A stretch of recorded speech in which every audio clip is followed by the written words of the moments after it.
बेटा ये सेक्स क्या होता है? अरे माँ, कैसे सवाल पूछ रही हो आप? अरे देखो ना, आपकी बहू बैठी है यहाँ पे। अच्छा, आप एक काम करो, आप बाहर जाओ, मैं बाहर आके बात करता हूँ आपसे। अब जाओ ना। अनुराग, ये क्या हो गया तुम्हारी माँ को? कैसे बेहुदा सवाल पूछने लगी हैं? यार गुरप्रीत, देखो मैं मानता हूँ कि मेरी माँ बूढ़ी हो गई है, लेकिन मेरी माँ ये सब पूछेगी मैंने कभी सोचा भी नहीं था। और उनको इतनी भी अकल नहीं है कि मैं भी नई नवेली दुल्हन हूँ, मेरे पे कितना गंदा इंप्रेशन पड़ेगा। सुनो, अगर तुम्हारी माँ के यही सब सवाल रहे ना, मैं नहीं रहने वाली इस घर पे। मम्मी से जाके पूछते चलो। हाँ, आप हमारे रूम में आके हमसे क्या पूछ रहे थे? बेटा एक सवाल ही तो पूछे थे। कौन सिखा रहा है आपको ऐसा बोलना? हाँ, माना तुम अनपढ़ गवार हो, इसका मतलब ये नहीं है कि कुछ भी पूछोगी। अरे मम्मी, आपको सोचना चाहिए था, 2 महीने पहले आपके बेटे की शादी हुई है। अब बहू आपकी क्या सोच रही होगी आपके बारे में? आज के बाद से आपका बाहर निकलना, घूमना फिरना बंद। ये बात आप अपने दिमाग में डाल लो। बिल्कुल भी नहीं, तुम्हारी माँ इस घर में एक पल नहीं रहेगी। अरे अपनी माँ को देखो तो सही, कैसे गंदी गंदी बातें करती है यार।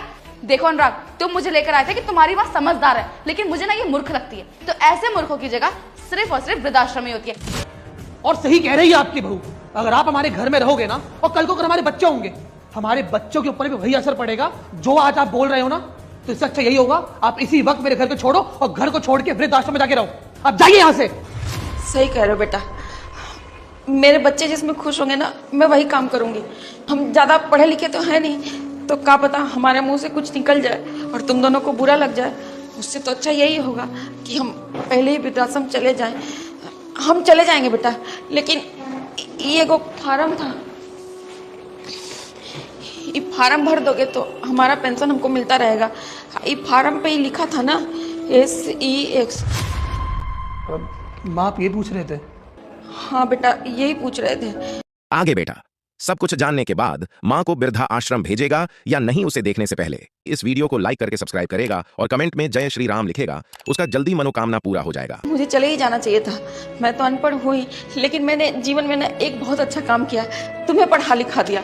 बच्चों को पढ़ाने लिखाने से ना माँ बाप को सहारा होता है। और मुझे भी यही लगा था कि जब मैं बूढ़ी हो जाऊंगी ना, तो मेरा बच्चा मेरा सहारा बनेगा। जब माँ बाप बूढ़े हो जाते हैं ना, तो बच्चे समान हो जाते हैं, और बच्चे जैसे सवाल करते हैं ना, बस हम भी वैसे ही पूछ लिए, हमको नहीं पता था।